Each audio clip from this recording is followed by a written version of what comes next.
Hey, what's going on, everybody? Welcome back to another episode of the MindShare podcast. This show is sponsored by Kit's Keep in Touch Systems, your partner in transforming your business with systems that work. Kits is your complete cross-channel marketing suite that will generate more leads and build your repeat and referral machine. These are the tools and expertise you need to help you scale your success, as well as REM Real Estate Magazine, Canada's premier monthly magazine for real estate professionals. You can learn more about all of our sponsors by visiting my site, mindshare101.com. And while you're there, be sure to download your free copy of the Ultimate Marketing Bundle so you can build more mindshare to get more market share. Plus, learn more about our one-to-one coaching and keynote speaking. Today's episode is number 314. Born and bred into the real estate industry at a young age, he spent countless hours as a child listening to the way his father conducted his business practices in real estate. He says, I realize now that I was being given a gift, building life skills that would prove to be priceless. Selling real estate is a passion of his, but he says his real passion are the people. His approach to selling a house is more like helping people build a strong foundation where their roots will eventually run deep in a community that they are passionate about. In a real estate industry that has evolved with the times, it's as though the mantra, bigger is better, seems to be today's trend. But he still believes in delivering a high level of customer service, a one-on-one service that is geared towards his clients' everyday lives. Personal service to each and every client is done through a small team of professionals. They are not about rankings and numbers. Instead, they're about getting the job done. Doing so in a way that getting to know their clients on a personal level will help to make their buying or selling experience a memorable one. He believes that the dream and realization of owning a home is about more than just bricks and mortar. Joining me on this episode of the MindShare podcast is special guest, broker Matthew Regan. Matt, welcome back to the MindShare podcast. Good to see you again, David. Thanks. Hi, everybody. Likewise, man. Thank you for making the time to be with us today, buddy. Listen, jumping into it, we titled today's show about building a mega team, mastering consistency and the real magic to more business. And I know in the bio, I just kind of said, I read here, where did I say it here? Specifically, it was like, a small team. And I went, nah, he's not a small team of professionals, this guy. This guy's got more than that. But we're going to jump into all that stuff today, man. And it's exciting to have you back on the show. Thank you. Thanks.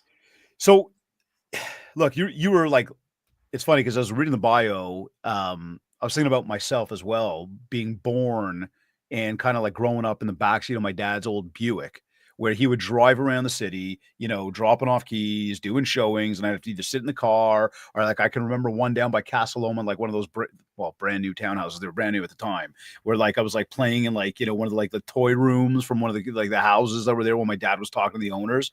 But you very much the same. You're born in real estate, raised in real estate. Tell us about growing up in real estate. Like, what lessons did you learn from your father that shaped your approach today? Yeah, there's a number of key lessons that I learned from my father, and I'll also say my mother, even though she wasn't practicing in real estate at the time. It is amazing what you can learn and absorb by just listening. And I always think, God gave us 2 ears and only 1 mouth for a reason, right? 2 eyes, 2 ears, 1 mouth. Sure. So it's kind of 4 against 1 if you think about how to learn. And it's like you said, it could have been on the way to baseball practice as a kid, listening to him conduct himself on the phone. I even think very memorable experiences just listening to him deal with customer service. Maybe he was calling in to get a reservation at a restaurant or calling a store to see if they had a product available. You learn fairly quickly that time is an interesting thing, because to get from A to B, the fastest way to get there is usually in a straight line. So I learned efficiency very, very, very early on. But I think the most important thing I learned was, this idea that doing the small things right consistently over time yields some pretty great results. And he was the master at that. He was very disciplined. Our whole family gets up at what some people might think is a ridiculous hour. And we get on with our day. We're very productive in the morning. And my mother was the same way. We're a kind of a 4 a.m. family. It comes very naturally to us. And I always joke that by 9 a.m., most people's time, I've probably done more in my day than you'll do in your 8-hour workday. So I What don't time do you go to bed? lucky. It's kind of the truth. What time do you go to bed? 9, yeah, I'm out. Don't get me wrong. I'm not up with the night owls. I'm lights out by 9:30. Oh, wow. Okay. Yeah. Now, I two things that you said that I found really important there. One, I asked you about your father, and you made sure to mention about your mother. She would be super, super proud about that. The other thing that where you opened up with, and I think this is just a message to everybody tuned in right now. But you said, it's amazing how much you can learn by listening. And this is exactly what we're doing right here today. So again, for everybody that's here, we've got Matthew Regan on the show. We're talking about building a mega team. We're talking about mastering consistency. You just said about doing the small things consistently and how much they can do for us. We're going to jump into what those small things are today. In saying that, you grew up in the game. When did you realize you wanted to play the game? Yeah, I think there's a bit of a backstory to that.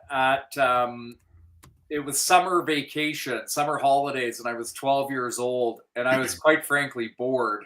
I'm a person that gets bored quite easily. Amazing, because we didn't have the smartphones back then to be able to just distract ourselves, right? We actually had to do something.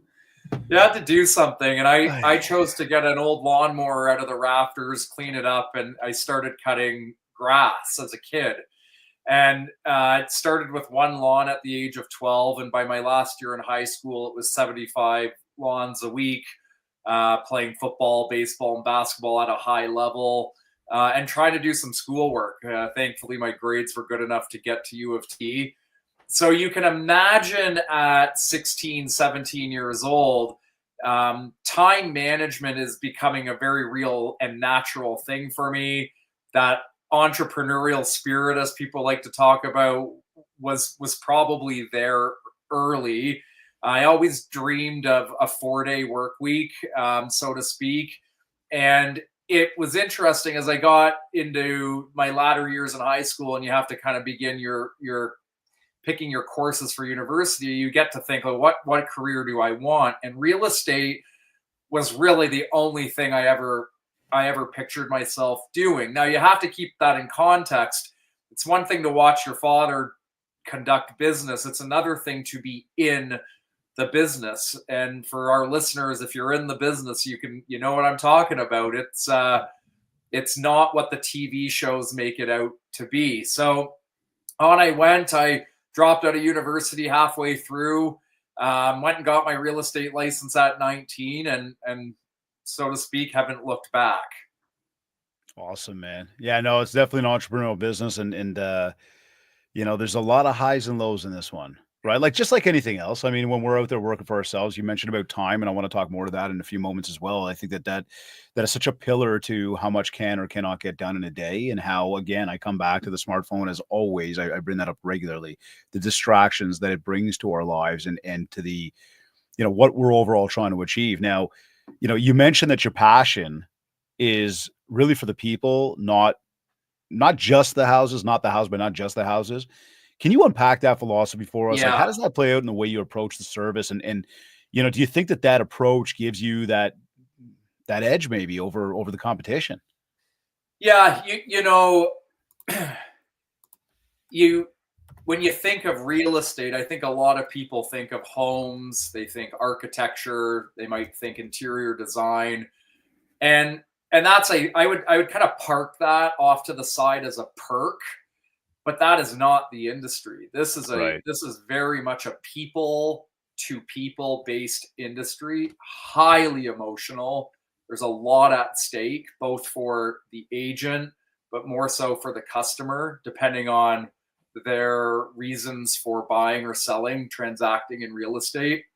And it's interesting when I interview new agents new to the industry or thinking of getting into the industry, I always ask the question, why real estate? And it is incredible to me to think how many people get into it because they love houses. And I love houses as much as the next person, but it's it's not what I believe that the key is to longevity in this profession. I think you've got to have a natural love for people. And, I was always taught that if you do right by people, the money will come. And I sort of interpret that like, put your head down, make no excuses, get your work done, do it at a really high level with the customer first, the person first, and amazing things will happen. And you know what the most simple context is to understand that? It's like if you and I went out for a beer or went to a restaurant for lunch or dinner, you want to get great service, ask what your server's name is. Look them in the eye and ask them, how's your day going? But mean it sincerely. You will get better service every single time at a restaurant. And I just think that just snowballs into so many other aspects of life. It's a great point. I completely agree. The only place I disagree with that is when you're a hockey coach and you talk to the referees at the top of the game, and they're just not the nicest people. And no matter how nice you try to be, they're just not. But I digress on that point. Yeah, no, I'm fair. with you though, man. It's a great point made, right? Like it's the simplicities of how we address people, the tonality of the voice, the eye contact that's made, the personalization of the situation that's so important. And that's really what so much of this comes down to. And I think you raise an amazing point there that it really is about the people, not so much about the houses. And so if you got in just because you like houses, there's probably not enough of a driving force there to help, to drive the success that you're ultimately looking for. Right. But let's get into the nuts and bolts of the business. Like, how did you go from being, an individual agent as you get into the business to, leading a team? And I mean, now we've seen some tremendous growth and we're going to continue to talk about that throughout, today. But what was that moment that you knew that you needed to really scale? And I guess maybe I'd ask, like, again, what were some of those first steps that you took? As I'm working in the business, I'm doing well, I'm growing. I can't do this by myself. Talking about people, you need more people. Yeah. Yeah, and you got to go to find that answer. You have to go back about 15 years ago, sort of at a time in the industry when a real estate team was not, it was just becoming something. It was a relatively new concept. It was not uncommon for a top producing agent 15 or 20 years ago to have an assistant. Right. Generally, that person did a lot of administrative work, answered phones, did paperwork. And that I think even today is a must. Like that is a great building block. And I'll give a plug to a great real estate mind, Gary Keller, who wrote Millionaire Real Estate Agent. Mm-hmm. Hate the title, but I love the roadmap that book has given us as a tool to begin to make our mind just think a little bit differently. You think that book is still relevant today? Oh, it's as relevant today cool. as it was 15 years ago when it was Love it. When it was written. If you saw my copy, you wouldn't be able to. It's funny, David. I go back to that book once a year, and I always come out of there with something new. It Nice. Doesn't matter how many times you read it. Cool. But I remember the day. My assistant Tammy at the time and a couple of us were in the office and we were pulling our hair out. I think it was a Friday morning, afternoon. We had more than enough listings that wanted open houses the next day and the Sunday that we didn't have enough bodies for. And for about a year, we would farm those open houses out to agents in our office. And, this is where the light switch slowly started to turn on. And I will emphasize slowly because I'm essentially giving away business. I'm giving away opportunities. Yep. And I'm happy to help my peers down the hallway out, but it really doesn't benefit the company, myself. I'll just say it. It may sound a bit selfish, but it doesn't help myself. I'm the one that keep blunt about it for sure. Yeah. So that, I think if there's somebody listening and they're going, should I start a team? Maybe, but I'm going to tell you right now, it is not for everybody. It is not for everybody. It's like watching the Leafs play on hot TV tonight.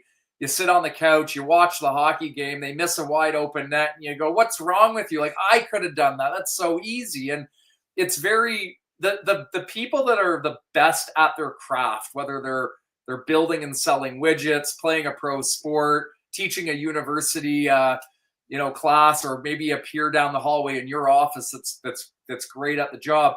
I can almost guarantee you it's a lot more difficult than it looks. So to condense my answer, the right time to build a team or to think about building a team is when you're losing opportunity. You're losing opportunity, or you're finding that you're just not as efficient as you can be. There's not enough hours in the day. You're burning the candle at both ends of the stick. It might be time to look to scale.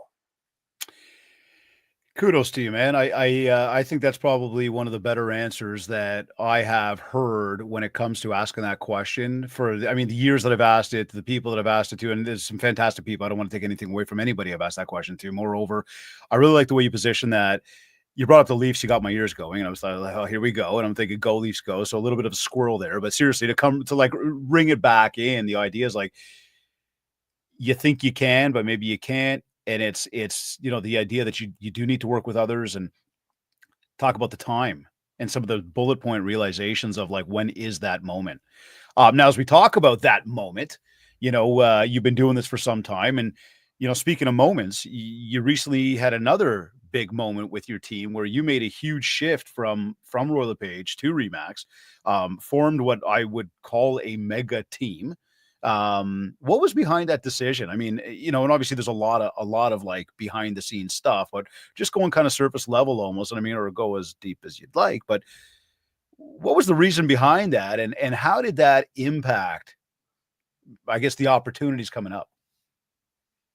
Yeah. I've been asked this question a lot over the recent months. I imagine. In one word, curiosity. In 2017, I stopped selling houses. I kind of retired from the traditional way of being a real estate practitioner. Went above the trees, so to speak, and really took a more serious and mature approach to my business. I was always taught that if you're going to be in real estate, you should treat it like a business. And that's a bit of a pet peeve of mine in our industry. I think there's a lot of agents, wonderful agents out there. And then there's some agents that maybe they just need to clean up their act a bit. It would never fly. So one of the things there's a lot of the agents that need to clean up their act. There's some amazing, fantastic people, which we know. And then there's a lot of that shouldn't be in the industry. I'm very blunt about that, Matt. Okay. So I know where you're going. Like I'm not going to sugarcoat that. You can be all polite about it. Realistically speaking, though, seriously, they're not treating like a business. Right. So if there's a listener kind of going, what's he talking about? Or maybe you know what I'm talking about, but what's your point? I'll give you a bit of framework as it may relate to the way you approach your practice. In 2016 for Christmas, my mother gave me a book called Good to Great by Jim Collins. Jim Collins is a University of Stanford business professor and very well respected in the business world. And,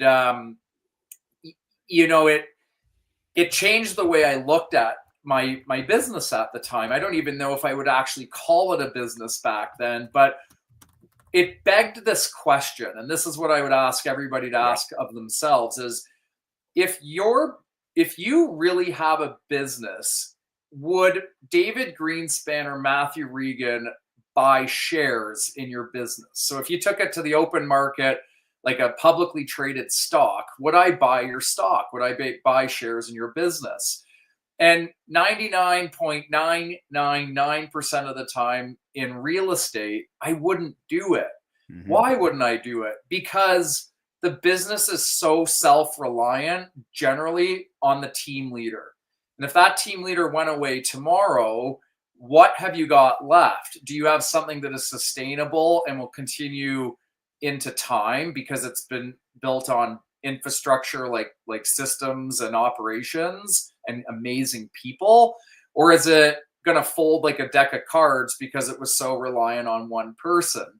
So if you fast forward years later, so keep in mind, this is 2017, you got to go into maybe the early 2000s. I'm living up north. I'm 2 hours away from my trading area most days of the week. I'm not as in tune with what's going on as if I were in the city day to day practicing. So what I would do is I would call big agents that I admired from afar. Sometimes I knew them personally, sometimes I didn't. And I'd ask them for a meeting. I'd ask, can I come by and see you, and can we just talk shop? And it was amazing. I've met some incredible team leaders across the province, a few across the country, that are so willing to share. And you get these incredible ideas. So one day I called up Alex Irish, somebody who I really didn't know that well. I knew she ran a great, very successful business in Oakville, South Oakville primarily. And even though we kind of bordered each other in terms of the markets our teams worked in, didn't really know each other. And it was half an hour. Oh, and by the way, it's worth saying that Alex, she completely dusted me. She's like, no, not interested in a meeting. It is totally worth saying that, just so everybody understands. Yeah. Like, you don't just get a yes every time you ask a question. You definitely don't, right? Like, if that's single-handedly the best decision I've made in all of my business career, for anybody listening, I was told no, right? Like, so it was not just a, hey, well, you want to get together and merge companies. It was, I called her and she said no. And, I think back to the 12-year-old who would go knocking on doors to get business for lawn cutting. You tell me no, I kind of laugh and shrug it off, like, you haven't heard the last of me. And all seriousness, about a month later, Alex and I met in person. It was a wonderful meeting. I thought it would be about an hour. It turned into 2.5 hours. And half an hour in, she's described her business model to me. And I'll never forget it. I felt like I got punched in the side of the head. I immediately grabbed my black book where I write my ideas down in, and I wrote this idea down. And Alex and I joked today. She wasn't sure what I was writing down, but just to condense the story, we both left that initial meeting knowing that there was something there. We didn't know what.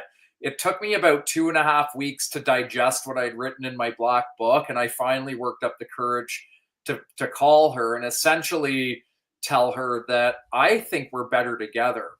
And it's a bold statement to make because ego gets in the way real fast in this industry of some good things. Mm-hmm. When you're merging two companies together, you're merging systems, operations, and people.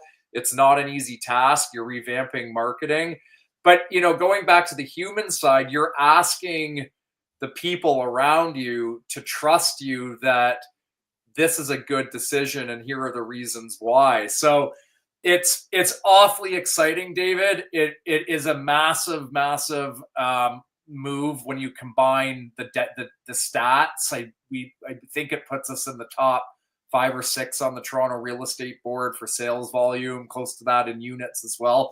The asterisks don't hold me to that, but that's the back of the napkin. Yeah. Math. And it's market dominance too in Mississauga, Oakville, and Burlington, which are some incredibly competitive markets. I mean, all markets are competitive, but Mm-hmm. you got some of the biggest names in real estate in the kind of the golden horseshoe there. And competition's so great. Like, could you imagine watching the Leafs play tonight and there wasn't another team on the ice? Like, that would suck. Yeah. Competition is just a wonderful thing. And so together now, collectively, how many members are I guess collectively part of this team now? Yeah, so you from an agent standpoint, you've got a dozen what we would call associates. These are agents that are at the top of their game. They're highly productive. We've got 8 what we would call licensed assistants. These are people with a license that assist a senior agent on our team. And then when you add up our marketing and our back end, you're a company of about 32 people. Yeah, I'll kind of leave it at that. But yeah, it's a company. It's Oh, that's amazing. Yeah. So I know some people tuned in are going to be thinking, okay, how do I do that? Some people might be thinking, oh my God, I'd like to be part of that. I'm curious to know, because as we've been talking about building a team, and then not just the move and the collaboration the two of you put together now to combine companies, but when you're out there and somebody does approach you, or you want to approach somebody, what are you looking for in somebody to say, hey, that's somebody that can join this team? I love that question. Rightfully or wrongfully, I'm going to test you. And you may not even see the test coming. It could be Right. something as simple as, hey, thanks for reaching out. Can you call me Monday at 2:30 p.m.? I'm going to put it in my calendar. And see I'll if you call. expect your call. And that tells me so much. And I don't want to get into the weeds, but Yep. if I get a reply like, yeah, it's in my calendar too. In fact, I'll send you a calendar invite, Matthew, just to make sure we're on the same page and we both don't forget. I'm going, all right, this person's So got far we're doing good. Yeah. so far we're doing Yeah. great. Like, this is somebody who, fill in the blank. They're being proactive. I can trust them. I like the cut of their jib. And then you get the opposite, and we don't need to go there, but you can generally tell what somebody's like just by giving them a really innocent test. And I did this as early as yesterday, and the lady, I'm at 4 a.m. I'm checking emails, and sure enough, You didn't call her at 4, did you, Matt? No, but she sent me an email before she went to bed last night, knowing that I would pick it up this morning. She passed the test. It was wonderful. Like, Nice. it's those little things Yeah. that when people impress upon you, you kind of take that to the next level. Could I put this person in front of a client of ours? Well, let's re-emphasize then right off the top, when we talked about the bio and the importance of people and the connection point. Then you brought up the example of being at the restaurant, ordering some food, get to know the waiter, make some eye contact. Yeah. Right. It's a people business. Yeah. And now we're seeing, can this person connect with people, and will they represent our brand properly? Well, so good points. Yeah. Yeah. And that's just it, right? Because if you're thinking of starting a team and you're putting yourself first, stop right now. You're not going to go anywhere. What do you mean by putting yourself first? Because if I woke up one day and I got more listings than I can handle, and business is going well, and I want to scale, I'm gonna get all these people around me to help me, that will only go so far. You almost have to reverse engineer it. It's going, okay, help others. There's a need within my business. Is there a human being out there that has a skill set that can fill the void, that needs my help, and in turn can help me? And when I say needs my help, they need a job. They need strong leadership. They need guidance. They need a shoulder to cry on when it's a rough day, because there's going to be rough days. Like, again, it keeps coming back to that human side of things, like do unto others as you'd have them do unto you. So if you're thinking about starting a team because you want your name in lights and you want to be recognized by your peers down the hallway, I'd say you got your head in the wrong place. Building a team needs to be very strategic. You need to give it a lot of thought. Millionaire Real Estate Agent will give you the blueprint, and then really put your thinking cap on in terms of the human out there that fills the void that you have, that you can help by providing them a safe work environment. Pay them well. Do not underpay people. If you underpay people, you're just not going to get the best out of them. It's a small investment to pay people a little bit better than maybe the market would dictate. You're going to get the best out of them. You're going to have them long term. Don't cheap out when you go to build this team. I like that. Some sound advice. And again, to anybody that is locked into thinking about the fact that you want to do this, really take into consideration what Matthew's sharing with us today. I mean, Matt, when did you, forgive me, rewind like all the way back to, how long ago was it when you started your team? The team, I would say officially, 2015, 16 is when we were getting a little smarter. We were really beginning to see a bit of hockey stick growth back then. I love these hockey analogies today, bro. I love them. You, but dude, you know where we're going. Listen, look. Not that everybody tuned in can see, but you see my mug right here, Maple Leafs. And I showed you my baseball coach bobblehead earlier. No, but some sound advice. Everybody who's thinking about doing a team, like starting a team, building, improving. Again, 12 years in, and you've been kicking ass with it, man. I've been watching from afar, watching in close. We've had conversations in the past. It's amazing to just watch the growth trajectory you continue to be on. And I know when that announcement came out about that you two combining there, I thought, man, this guy just continues to climb. It is so cool to watch, man. So big congrats to you on that. Thanks. Um, And David, yeah. I just, growth in business is an interesting thing. I think it was Sam Walton who was the founder of Walmart. If I'm not mistaken, one of his quotes was, "I didn't realize overnight success took so long." So I think if there's anybody listening and they're feeling a bit deflated or defeated by this conversation, or they're comparing themselves to an agent within their office seeing great success, don't worry about it. Like put your blinders on and keep your head down. Your success is going to come. And I'm not saying don't go put yourself out there. You should, and you should be learning and listening as much as you can, reading as much as you can. But don't let somebody else's success be your benchmark. Like, just make sure you're climbing your own ladder. You'll get to where you want to go. And I would suggest set that ladder rung really high. Like, don't settle. Like, put a big goal out there and then go get it. Like, it's fun. I love that, man. In fact, as you bring up Sam Walton, you start to think of Colonel Sanders. You start to think of McDonald's. You start to think of so many of these major, major, major companies. These folks were after. I think most of them were older than 50 years old when they actually hit that stride.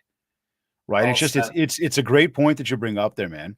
Now, as we talk about growth and we look at growth, one of the biggest challenges that most people are having out there, especially in today's world, and maybe in today's market compared to the market that was 3 years ago, which was the height of the market we've ever seen, but is creating that consistent flow of business. What is the sort of approach? And again, without taking too much secret sauce, okay? So I understand that in certain things you might be a little bit more reserved in what you share, but when it comes to this idea of lead generation, which I got to say, I hate the word leads. I think everybody's an opportunity, they're a homeowner. But overall, what's the strategy to ensure that pipeline is full?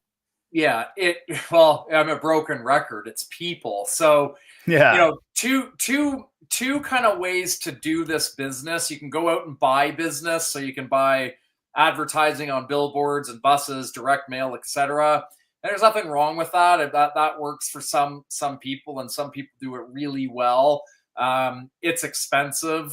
It's a little bit more of a colder way of doing business. Often when you do get that phone call, you don't know who you're going to see, and they don't really know you. You're often competing. Your commission's generally under a bit more pressure. So that's one way of doing it.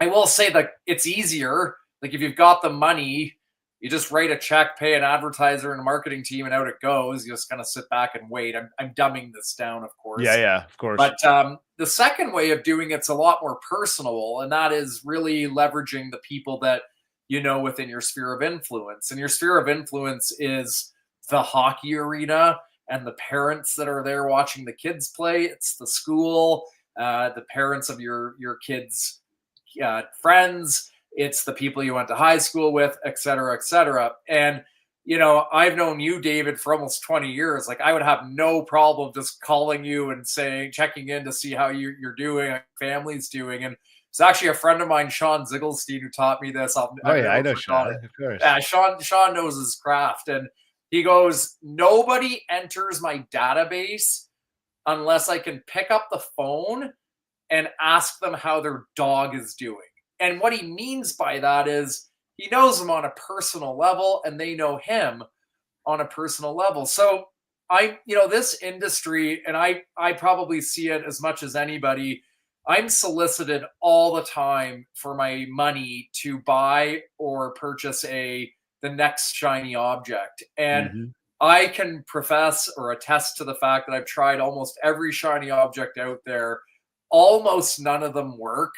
The only thing that does work is just that consistent, hey, how are you? Hey, David, how are you? You have any plans to move in 2025? Is your house still meeting your needs? And David, I'm just checking in to see how you're doing. Like that that touch point is worth its weight in gold. And David may say to me, I'm great, Matt. We love our home. We're here for the next 5 years. So the next thing I'm going to say is, that's great, David. I'm look forward to helping you in 5 years. But until then, are there any family or friends or parents at the hockey rink tonight that that I could help? And really what I'm just trying to drive towards is this is an industry, a business of people talking to people.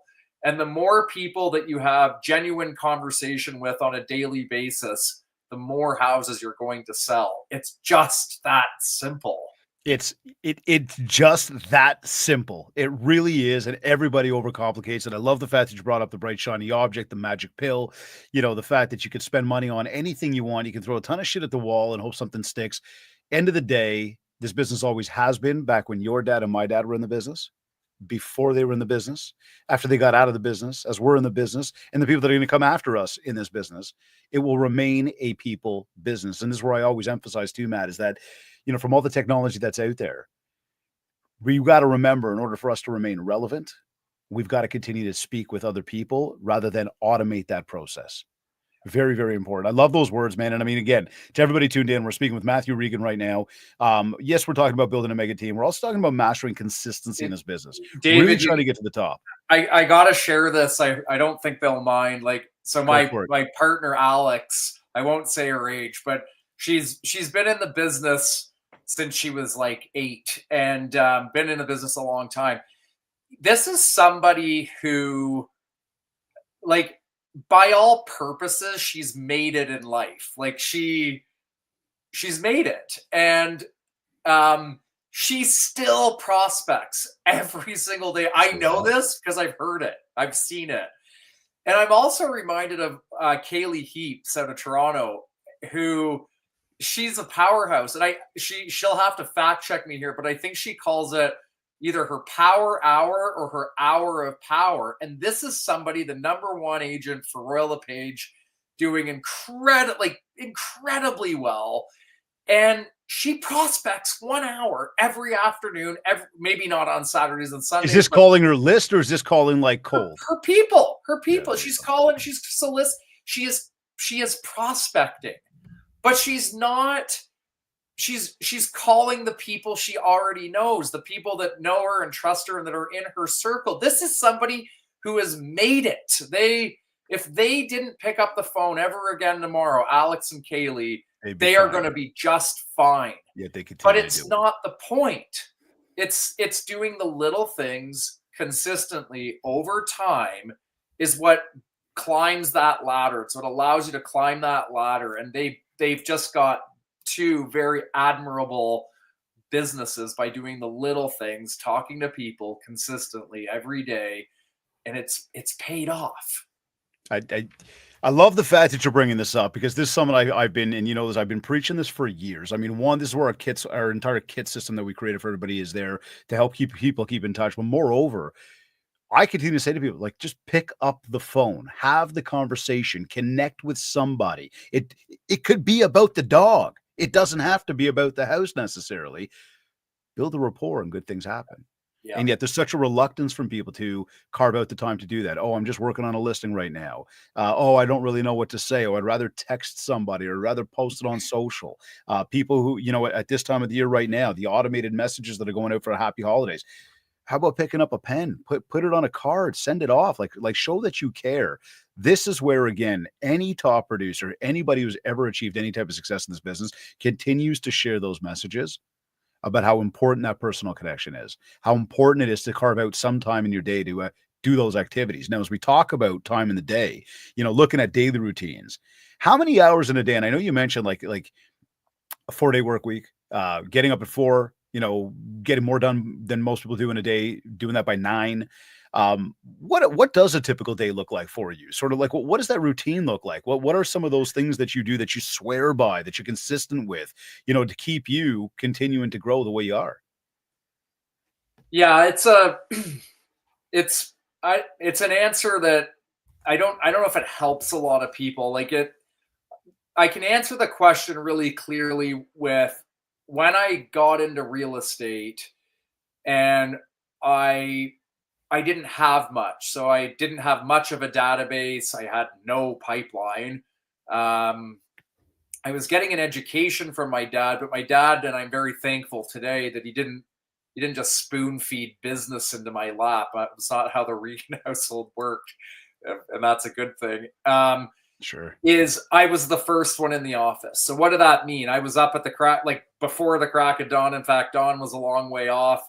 I'm going for my run in Rattray Marsh. I'm at the gym, the ORC, right when they open at 6. I have my breakfast at 7, and I'm in the office at 7:30. And from 7:30 to 9, that's when I'm answering emails. So I'm doing all of the things that I would call the non-money making activities. These are activities that are very important. They're necessary, but they're not what you should be doing after 9 a.m. And I can't stress that enough. If you're answering an email, an administrative email after 9 a.m., you're doing it all wrong. Those emails are for late at night, whatever you pick. Late at night, for me, it's early in the morning. I get it. I get organized. I get in and I get organized. So if you think of I'm going to switch to basketball. If you think of the best basketball players out there, they're the first ones in the gym. Like these guys have been playing shot more basketballs than you can shake a stick at. They're That still old in story the of gym. Kobe, right? Kobe, man, Kobe was famous for that, right? Like he's in there warming up before anybody else. I don't remember there was one there was one player who said, he says, I'm going to beat that guy one day, and he says, I'm going to get there first, and he goes, I get to the gym, I'm there bright and early, I'm shooting my hoops, in comes Kobe, he's already got ice on his knees, and he's like, I can't beat him. You got it. And so starting early and getting your non-money making activities off your plate sets the tone for the rest of your day. All of a sudden, there's no excuses. Now, anybody that's listening there going, I got kids at home, I got this and I got that. I'm a dad of 2, soon to be 3. I get it, but you have to be, that's up to you. It's a family decision between you and your partner. I'm not going to sit here and tell you what I think you should do. I'm telling you what I chose to do.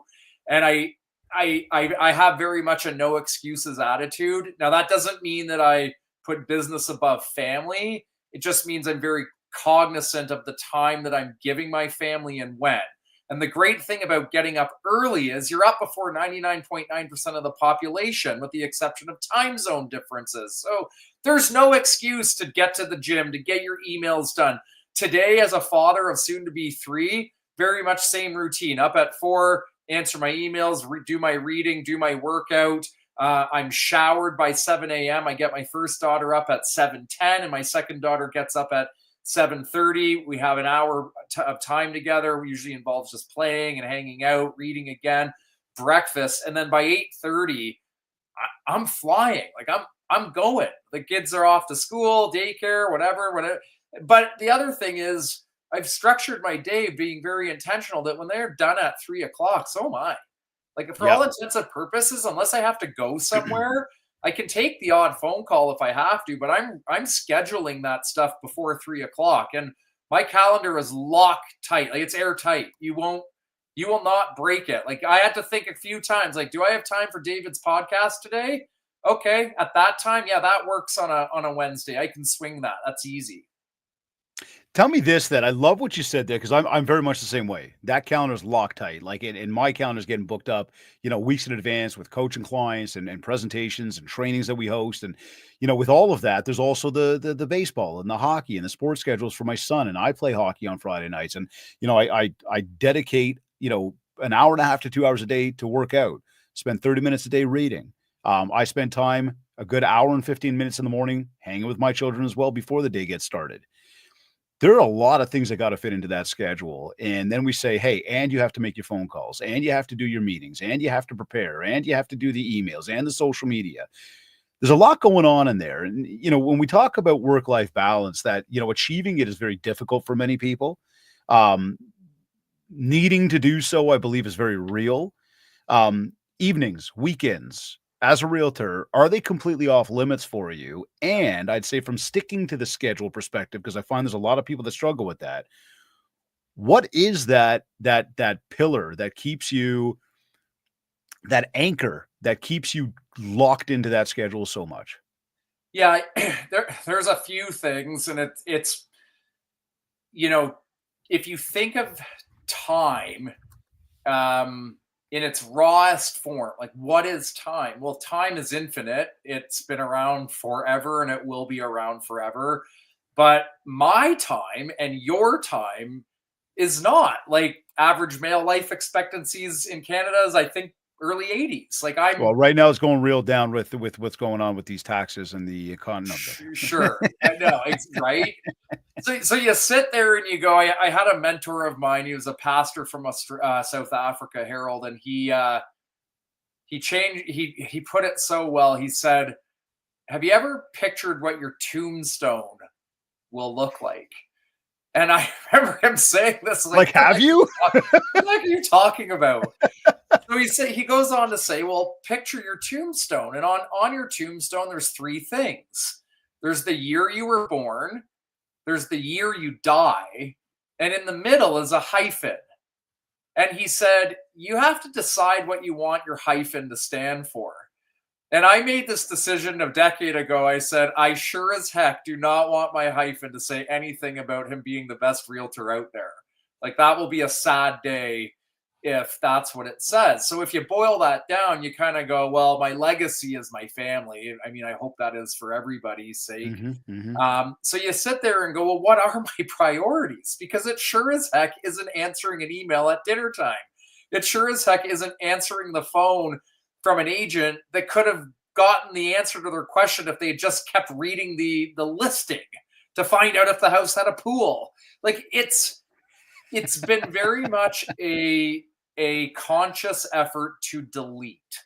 And what I mean by that is I'm pretty convinced that we live in a world today, and maybe it's always been this way, where we're trained to accumulate things. Like, look at Boxing Day, look at what's coming around the corner with Christmas and Black Friday. Thanksgiving, Yep. Black Friday. Like, there's Yep. always a sale. There's always a reason to have something newer and better. And I'm just kind of going, this is exhausting. Like, what for? What for? So you kind of take all of this. Some of it's metaphorically speaking, some of it's very real for us, especially if you suffered an illness or loss of a loved one. Like, time is not, it's, we're gonna die soon. Like, relative to the length, the relative to how long humans have walked the earth, we're gonna die very soon. And I'm just sitting here going, I want to have fun while I'm here. I want to make a difference for the people that I love, and like, let's get at it. I don't want to answer an email at dinner time. Dude, I am so with you, man. I love what you're sharing and preaching here. This is such a big factor of work-life balance, and it's every time I'm speaking with groups, I'm speaking with individuals, and I start to poll people, and I start to ask people individually, I start to ask them collectively. It always boils back to time. And especially around this time of the year when you say, okay, what's your big goal? People usually answer with how much money they want to make. Yeah. So I reverse that and say, well, what do you want to do with that money? And if we get so caught up making so much money and we start to realize we haven't got enough time because we're making so much money, well, what are you doing with the money? And the rest of life is just passing you by. So it's crucial that we really prioritize, I like it, what that hyphen is, what we're doing for us in order to make the most of the time and then have work as just a part of what we do. Yeah. You know, what about the idea of burnout? You know, we look, anybody can go through it. Things can get tough, times can get tough, stresses can sort of start to multiply, busy cycles in a market or potentially like slow cycles in a market. What advice do you have anybody who's, just kind of experiencing that? Because again, we look back at this year, some people have had their best years ever. Many more people have had some very difficult years. Yeah. When things are extremely busy, we're pulling our hair out. When things are very slow, we're kind of pulling our hair out. Yeah. Well, I burned out in my late 20s, Okay. and I very vividly remember going to bed at night for months at a time. I'm not exact. I couldn't tell you what I had for breakfast, and I remember lying in bed one night, not being able to remember what I had for breakfast, and I kind of said, something's got to give. At this point, I'm very single. I'm having a lot of fun. I'm making great great money. But life was kind of empty as well. So what began to kind of happen after that was a shift in mindset, really, and call it maturity, call it what you will. But it wasn't until I began to give some thought to my priorities and what I saw my life looking like, say, into the future, 10 years from now. And I always knew I wanted a family. I always, amongst other things. So the turning point for the burnout was really setting the course. So setting the direction I wanted to go in. And that gave me an incredible sense of peace, because now, instead of waking up in the morning and going to work at 1,000 miles an hour, only to run out of gas or blow a tire on the 401 later that afternoon, I'm more like the turtle and the tortoise and the hare. I'm the tortoise I'm going slower. I'm going in the direction that I want to go in. And now the noise around me doesn't matter as much. But if you don't know where you're going, how do you know where to go? If you don't know where you're going, how do you know where to go? And then once you do know how to get there, it's not to say you'll know exactly how to get there, because that would be really boring. You're going to try new things. You're going to make mistakes along the way, and then you're going to learn. And to hedge against the burnout was kind of having that North Star, knowing where I wanted to go. To hedge against burnout was taking a bit more of a slower, methodical approach to the business. To hedge against burnout was deleting things in my life that just didn't need to be there. They weren't enhancing life. They were probably more of like a ball and chain. And the burnout went away. And it's not to say that we're in an industry that's hyper cyclical, especially over the past 4 years. I don't know if there's ever been a time in real estate like the past 4 years, but this is where I go back to what I said earlier about blinders. You really got to put your own blinders on. Don't pay attention to what that guy or gal's doing out there. Concentrate on your North Star. Go in the direction you want to go in. Don't get me wrong, like, talk to people and learn and ask questions and listen. But just be very focused, hyper focused on where you want to go, and you'll weather these storms. You'll weather the ebbs and flows of this industry quite well. You know, it's funny. I was about to throw it out there, and you just really answered it before I asked it about, the sort of that idea of keeping up with the Joneses, about the idea of what other people are achieving and how you may feel you're not achieving, or these grandiose ideas and plans that you've got, which you want to just execute on yesterday, but they're going to take time to get there. I mean, I think your analogy with the tortoise is amazing. The blinders are amazing.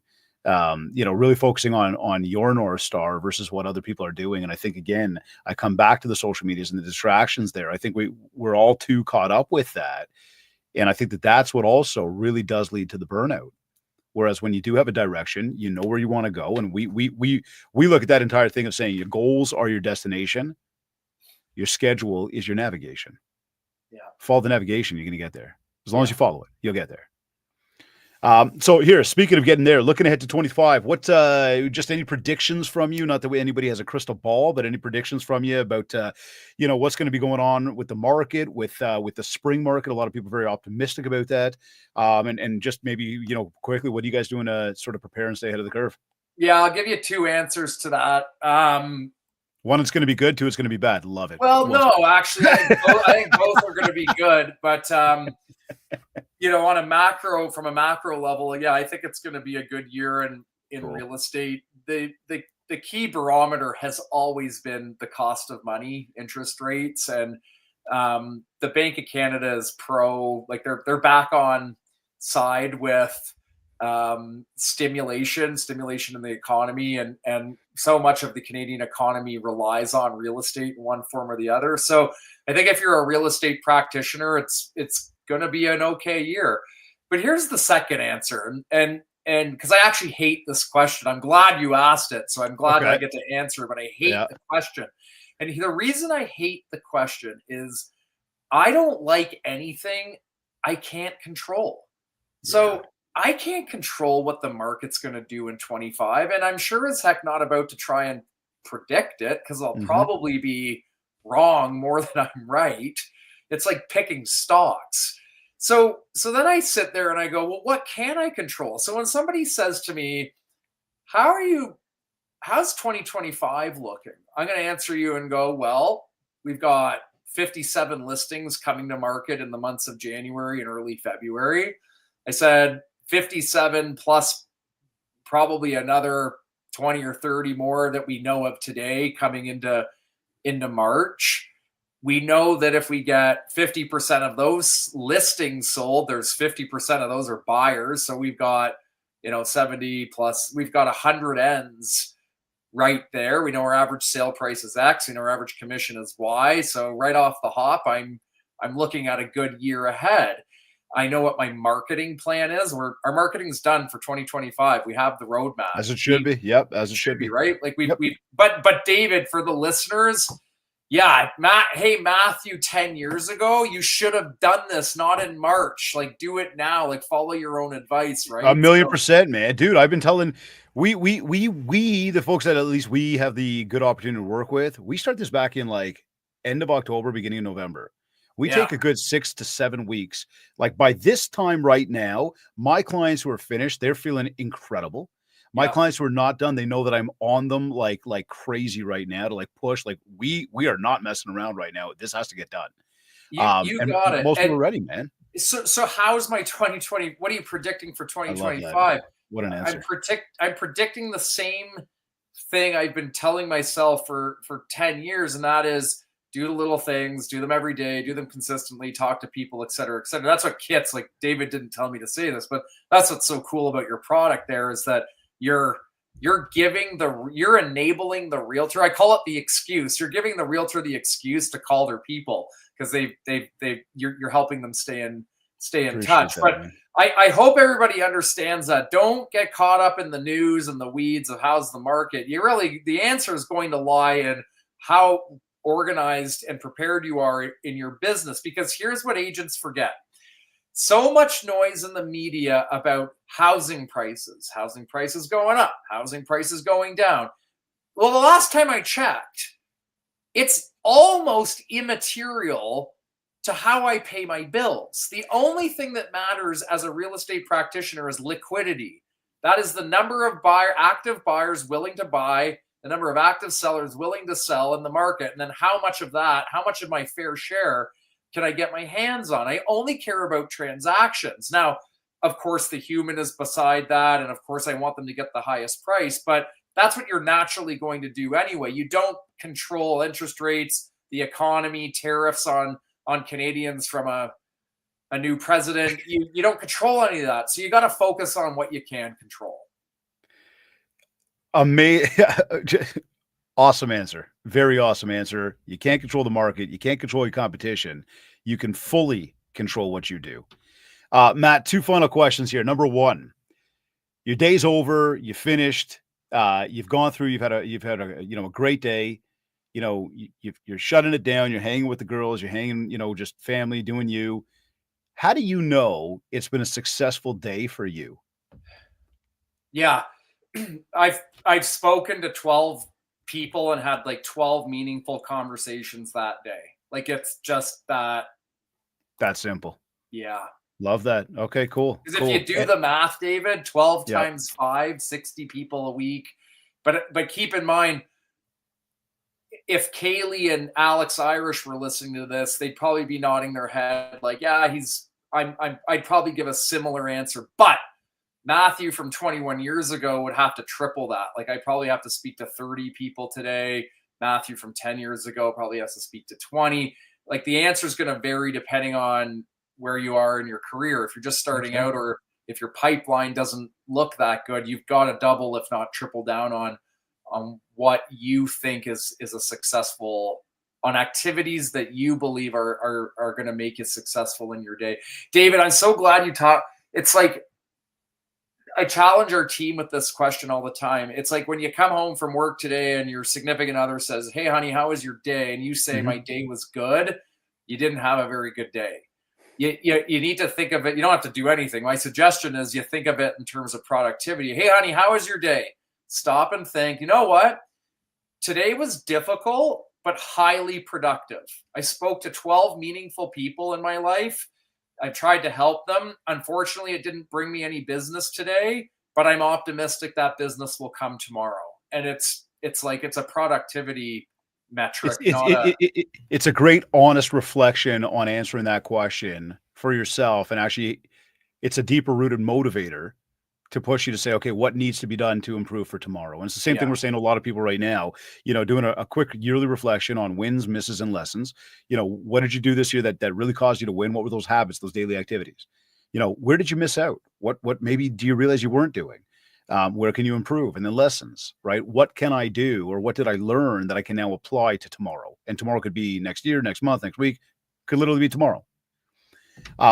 Final question here. Just any final words of wisdom? Like if somebody was to, come away from this conversation today, and take away, one important thing, or be able to just really build off of what we shared today. And Matt, you've shared some fantastic wisdom with us today. And I can't thank you enough, for making the time, because I know you're super busy. And it's the holiday season. So again, thank you. What would be some just final words of wisdom to help everybody get out there and, build a little more mind share to get some more market share? Lean on the people that you already know. It baffles me to this day how agents are fearful of contacting and asking for business from people they already know. So two things always go through my head. One, either you're a slimy used car salesperson, or number two, you think you're a slimy used car salesperson. So as long as you're not either one of those, the people that you know, they don't mind hearing from you. And they're not sitting around waiting for you to call. So when you do call, it's like it's very pleasant. It's a wonderful thing. So my point is, get out of your own way. Stop overthinking things. I know from personal experience, if I overthink something, I'm either not going to do it, or I'm going to fail miserably.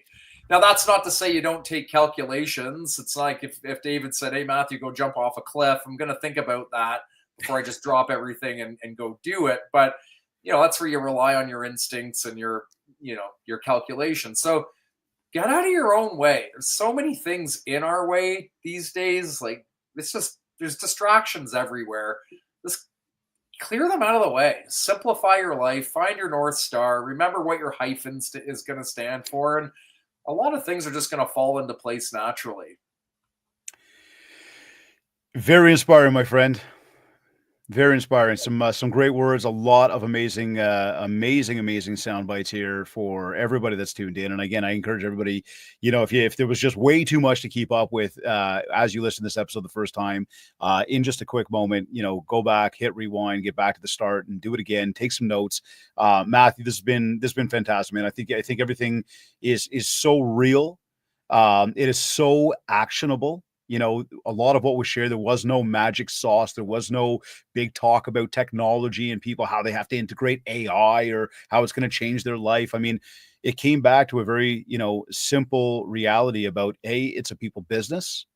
And B, if you truly understand what it is you're working towards every day, and you do go out there with the best intentions and you're productive, and you're doing it to truly help others, you'll get there. But don't focus on others. Focus on, or what your competition is doing. Focus on what you're doing, and things will be just fine. Absolutely fantastic, my friend. Listen, I know you got a blast. You got an appointment to get to. I thank you for making time for us on this podcast today, and I wish you and your family an absolutely amazing holiday season. I can't wait to see how much more success you have in 2025. Thanks, David. Thanks for having me. Thank you again, man. You are either listening to this on one of your favorite podcast platforms, or maybe you went to my website, MindShare101.com. And while you are there, be sure to download your free copy of the Ultimate Marketing Bundle so you can build more mindshare to get more market share. Of course, check out our one-to-one coaching. Check out, we've got some exciting news coming up about some other type of coaching. So stay tuned for that. Momentum training, keynote speaking, whatever's going on. If you got an event coming up, hey, we're ready to go for you. Whatever we can do to help you, please get in touch with us. Again, for all inquiries, just get in touch with us today at MindShare101.com. One of our team members will connect back, and we'll see what we can do to give you a hand. If we haven't yet, please don't forget to leave a review of this podcast. Rate this podcast.com/MindShare101 and connect with me on Facebook and on TikTok, as long as TikTok may still be around, at MindShare 101, and of course on Instagram at David Greenspan 101. I want to take a quick moment to say a big thank you to both Kits Keep in Touch Systems and REM Real Estate Magazine for being ongoing sponsors of the MindShare podcast. Again, I encourage everybody to visit mindshare101.com to find out about both of what both these companies can do to help you. Of course, all that being said, this has been another episode of the MindShare podcast. Thank you for tuning in.